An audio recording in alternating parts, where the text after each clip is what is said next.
What's happening, y'all? Welcome inside the Fantasy Stock Exchange. Bush coming at you solo today to bring you my top 5 trade targets. So my top 5 buy lows, also my top 5 sell highs as well. With each of these guys, I'm basically going to be going through and showing you some real actionable advice. This isn't your cookie cutter trade target show where I tell you who I like and who I don't like. What I'm actually going to do is give a brief synopsis on each player, and I'm going to show you per Yahoo's trade market calculator, basically, what you can actually get these guys for using some real trades that have actually happened in Yahoo Fantasy leagues, because I know it makes it a lot easier for you guys to comprehend when I say, go buy Mike Evans, for example, and you can see what you can get Mike Evans for. So as always, guys, leave a like on the video if you enjoy. Comment any of your thoughts down below, maybe your favorite trade targets, if you should buy, trade advice, whatever you guys need. Comment down below, subscribe to the channel if you are new, and make sure to check out, we launched officially our Patreon page. So if you want to go support us over on there, go check that out. Let's hit the intro and we'll get right into this.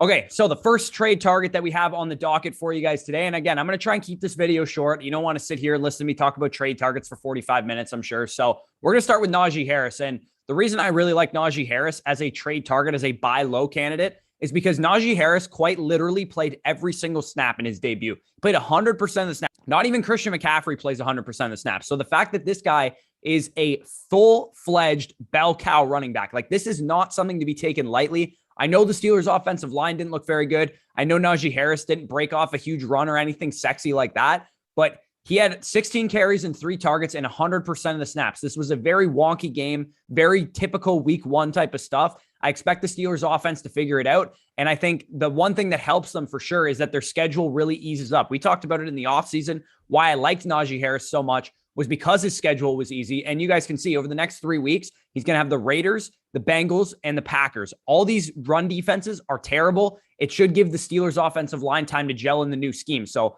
I really like Najee Harris. If you can go acquire him, and I'm going to, like I said at the beginning of the video, I'm going to tell you what you can get Najee Harris for based on some real trades that have actually happened. So let's look at some of the 1-for-1s to give you an idea. Ezekiel Elliott, Antonio Gibson, Aaron Jones, Chris Carson, Jonathan Taylor, Saquon Barkley. So that's kind of the type of trade value we're talking about here. If you can get him for Chris Carson, I mean, that's like a huge, huge steal if you can get him for that. But I think DeAndre Swift and Joe Mixon are also guys that I'd be willing to sell in favor of Najee Harris. As much as I love DeAndre Swift, I would much rather have a guy like Najee Harris. So if you can sell him for running backs like that, and you can see some of the other trades that people have made, Najee Harris and A.J. Dillon for Melvin Gordon and James Robinson, like whoever got Najee Harris in that deal is absolutely laughing. So those are kind of some of the trades that you're going to see with Najee Harris. Go acquire this guy. He's a full-fledged bell cow. I'm sure the efficiency will pick up. The offensive line will get up to speed, and the Steelers' offense will play a little bit better going forward, especially in those easy matchups. So I teased him before, but of course he was going to make an appearance on this list.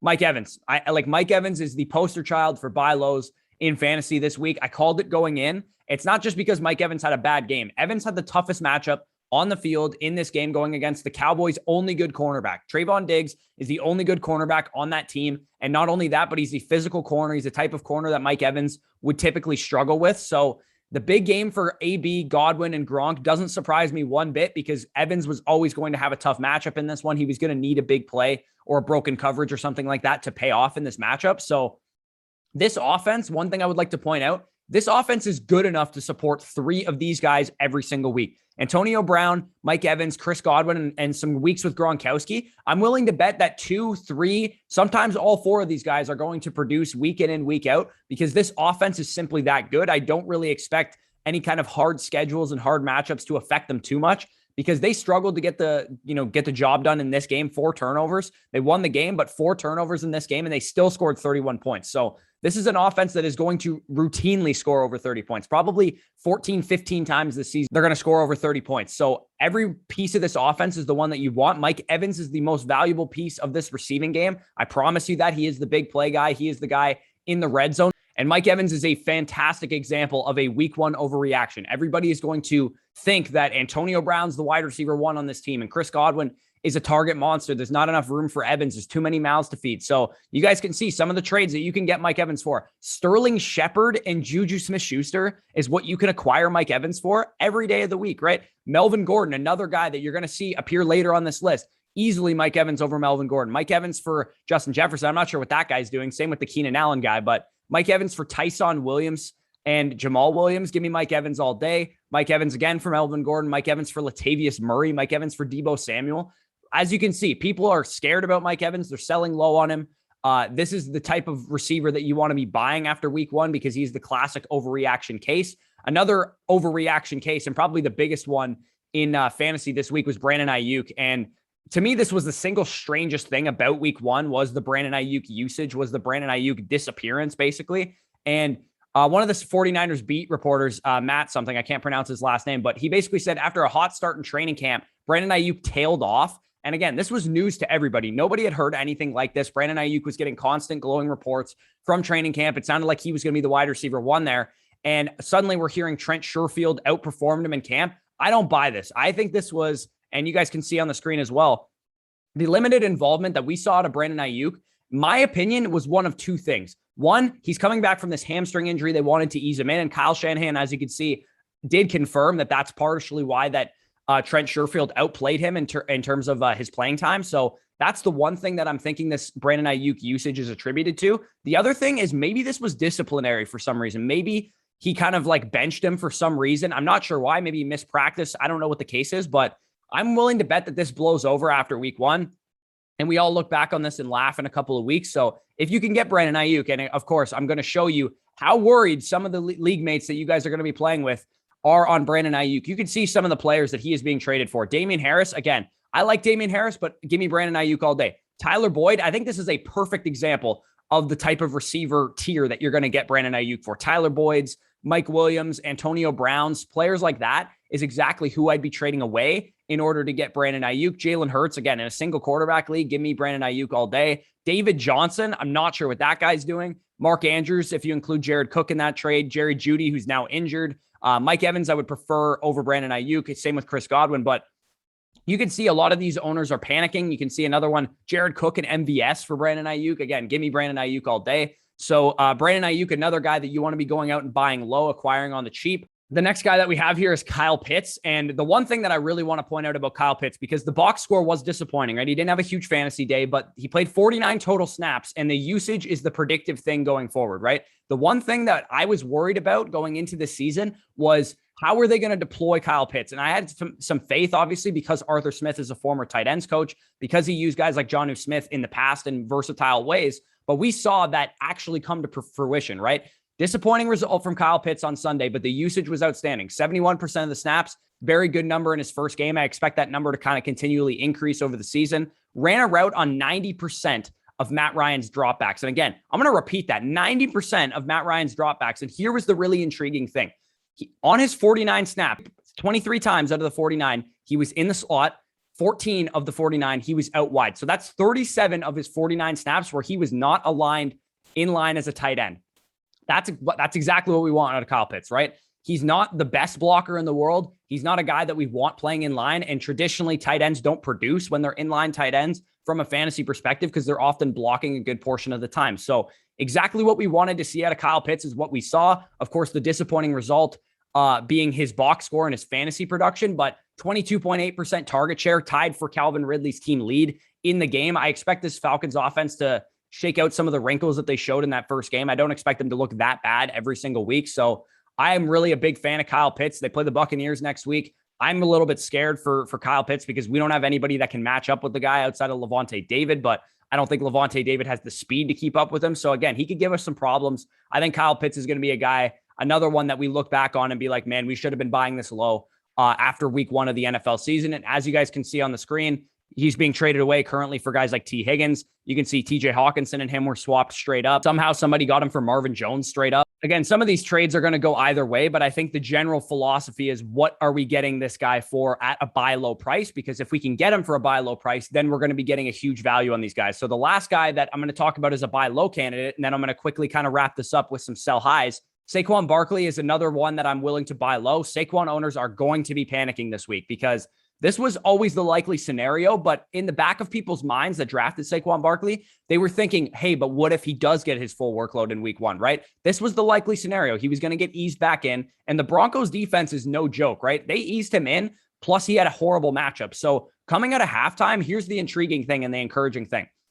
Coming out of halftime of this game, once he had a full half, kind of to get back to acclimated to the NFL, he played every single snap in the third quarter. And when the game got out of hand, that's when they started to take him out again. Once the Broncos were really ahead and they figured they probably weren't going to win the game and it was out of reach at that point, that's when they dialed him back. So we saw, even so far in this first game, Saquon Barkley get back to being Saquon Barkley. I'm expecting a bigger workload going forward in week 2, then in week 3, then in week 4, and probably full status Saquon Barkley by week 4, week 5. And that's exactly what you want out of Saquon, because once he's full Saquon Barkley, he's going to get those 9 targets a game, those 20 carries a game that we drafted him in the first round for. And again, as you can see, I'm going to point to the 1-for-1s as their easier comparisons. People are getting Saquon Barkley right now for Kareem Hunt. They're getting him for Ezekiel Elliott. They're getting him for Aaron Jones, Antonio Gibson. Now, again, some of those guys are a little bit more back and forth, but I would prefer Saquon personally to all of those guys long-term. And then some of the other like double moves that we're seeing here is Saquon Barkley for Darrell Henderson and Tyler Lockett. I will take Saquon Barkley there. Saquon Barkley for Kenny Golladay and James Robinson. Again, I'll take Saquon Barkley there. Brandon Aiyuk and James Robinson. Give me Saquon. Like, a lot of these trades, a lot of people are panicking. They're selling Saquon for whatever they can get for him. And that's when you pounce, and that's when you take advantage. So those are all the buy lows that I have here. Now I'm going to talk about some sell highs, because the flip side is also true. Some guys had bad weeks. We want to capitalize on that. Some guys had really good weeks, and we want to capitalize on that.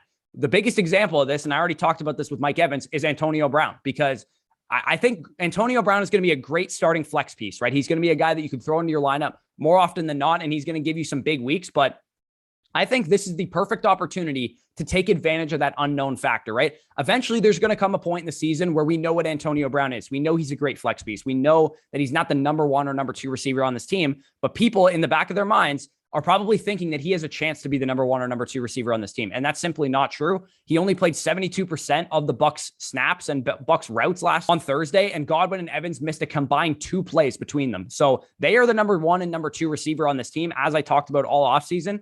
Antonio Brown is the number 3 wide receiver on this team. Scotty Miller is going to get mixed in. Tyler Johnson's going to get mixed in. He's going to be a guy that is a flex play week in and week out, but his value in people's eyes, and I quote, maybe he's the one guy to own in this offense. I guarantee you there's people in your league that think that Antonio Brown is the number 1 receiver in this offense, because we've seen Antonio Brown produce for so many years. I'm telling you, he's the wide receiver 3. I'm a Bucs fan. I follow this team very closely. Take advantage of the market overvaluing him right now. As you can see on the screen, some of the trades per Yahoo's trade market that have involved Antonio Brown, you are getting guys like Patrick Mahomes, Calvin Ridley, Terry McLaurin, Mike Evans, his teammate, Jonathan Taylor, CeeDee Lamb, AB plus J-Rob for Antonio Gibson, AB plus Brandon Cooks for Devontae Adams. This is a phenomenal time to sell Antonio Brown, because I don't think his value is ever going to be this high again. Now, again, he could have a good week again next week, and that could present another selling window, but this is a guy that is going to be somewhat inconsistent. He is the wide receiver 3 on this team. So I would be willing to sell Antonio Brown if I can tier up like that, right? If you can get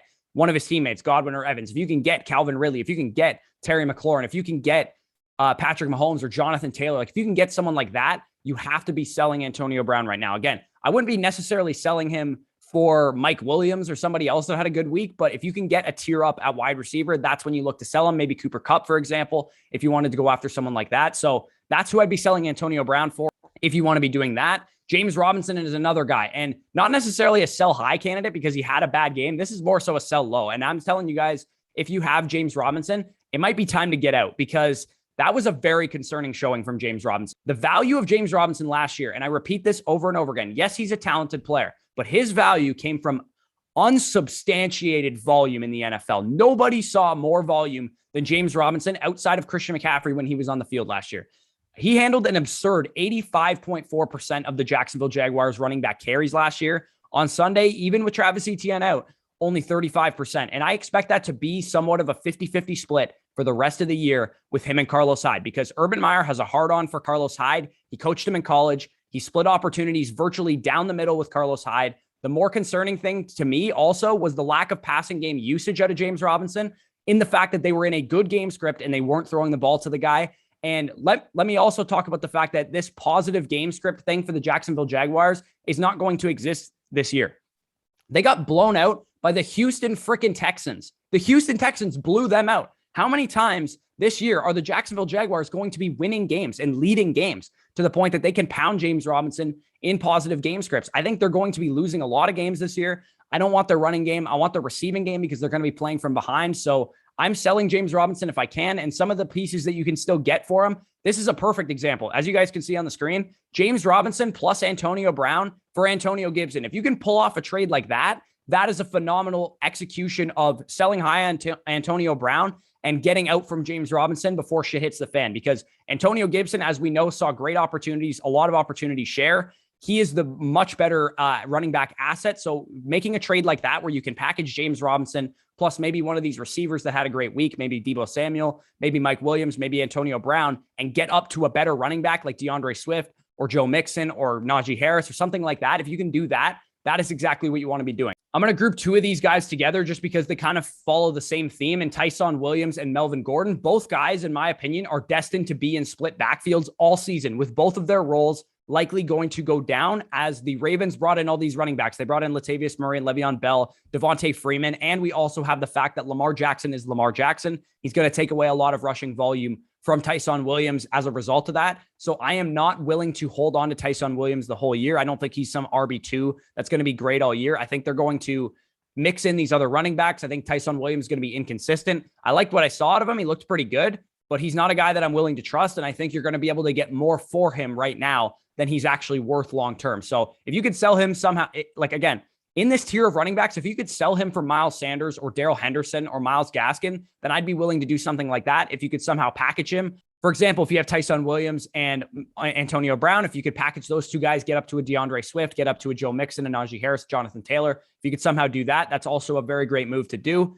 And Melvin Gordon, another guy that I'm willing to sell because him and Javonte Williams virtually split snaps down the middle. Javonte Williams, I expect to take over this job as the season goes along. He just had a 70-yard touchdown, Melvin Gordon. So people are going to be thinking that maybe he's going to hold on to this job a long time.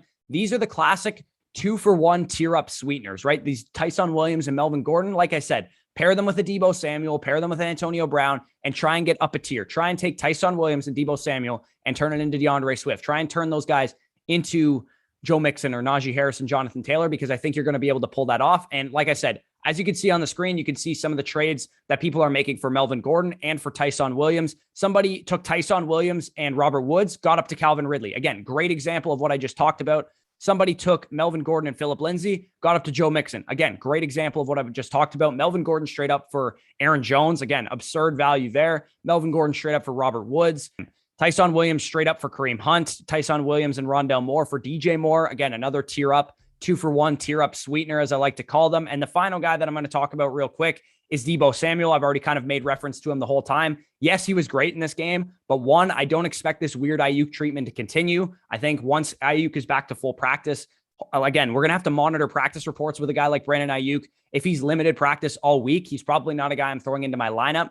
But if he's logging full practices all week, I expect him to be back to his natural role, and therefore Deebo Samuel to move down to a flex piece instead of the wide receiver 1 that he was in this game. And 2, he played against the Detroit Lions. Like, with Brandon Aiyuk dealing with an injury, not on the field 100%, and Deebo Samuel being the only real wide receiver there, no shit, he had a good game against the Detroit Lions. So another guy that I'm willing to sell high.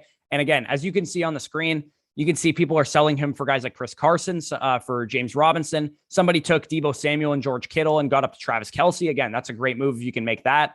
Deebo Samuel and Tyson Williams. Again, exactly what I talked about. That 2-for-1 tier up sweetener. Got Terry McLaurin out of it. Perfect trade. Exactly what you want to be doing in your fantasy leagues this year. Someone took Deebo Samuel and sold him straight up for DeAndre Swift and for Cooper Kupp. Again, I would take both of those guys long-term over Deebo Samuel. So I hope that helped you guys out. If you guys want to support us in any way, as I mentioned, you can go to our Patreon page. We just launched it yesterday. A lot of tiers, a lot of benefits for you guys to take advantage of. So make sure you go check that out. Also check out the video I put out earlier today explaining our content schedule, explaining our Patreon page, and also explaining how you can get access to our weekly rankings. And you can do that by going to our website and following the instructions there. You can either buy our rankings for $20 for the whole season, or you can use Underdog Fantasy code FSE when you sign up and deposit $10. You'll also get a $10 bonus on top of whatever you deposit, and you'll get our weekly rankings for free. So that's the number of ways you guys can support us. If you want to support us in any other way, you can do so by liking the video, commenting any of your thoughts down below, subscribing to the channel if you are new. Peace out, guys, and I'll talk to you next time.